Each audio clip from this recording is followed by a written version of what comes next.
السلام علیکم ورحمۃ اللہ وبرکاتہ۔ دوستو، آپ دیکھ رہے ہیں اردو کلام کو۔ دوستو، یہ جو بھیڑ لگ رہی ہے، میں بتاتا چلوں کہ افغانستان سے چل کر ہمارے مہمانان کرام مولانا امیر خان متقی صاحب دارالعلوم دیوبند تشریف لائے ہیں، اور آپ دیکھ سکتے ہیں ان کے استقبال میں کس طریقے سے بچے کھڑے ہیں اور ان کا استقبال زور و شور کے ساتھ کر رہے ہیں۔ ماشاءاللہ، یہ منظر دیکھ کر مولانا امیر متقی صاحب دامت برکاتہم العالیہ بہت خوش ہوئے، اور جب وہاں کے اساتذہ سے ملے اور ملنے کے بعد ان کو بہت خوشی ہوئی، اور وہ ملے ہی نہیں بلکہ وہاں پر آنے کے بعد انہوں نے بخاری شریف کا آخری درس بھی پڑھا ہے، اور ان کو سند بھی دی گئی ہے باضابطہ، اور کہا گیا ہے کہ آپ کو حدیث پڑھانے کی اجازت ہے۔ اور وہاں پر انہوں نے آ کر کے جب مدرسے کے ماحول کو دیکھا اور طلباء کو دیکھا تو انہیں بہت خوشی ہوئی، اور انہوں نے اظہار محبت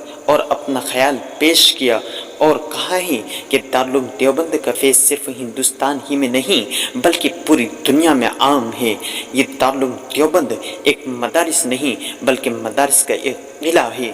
جو پوری دنیا کے اندر اپنی تعلیم کو عام کر رہا ہے۔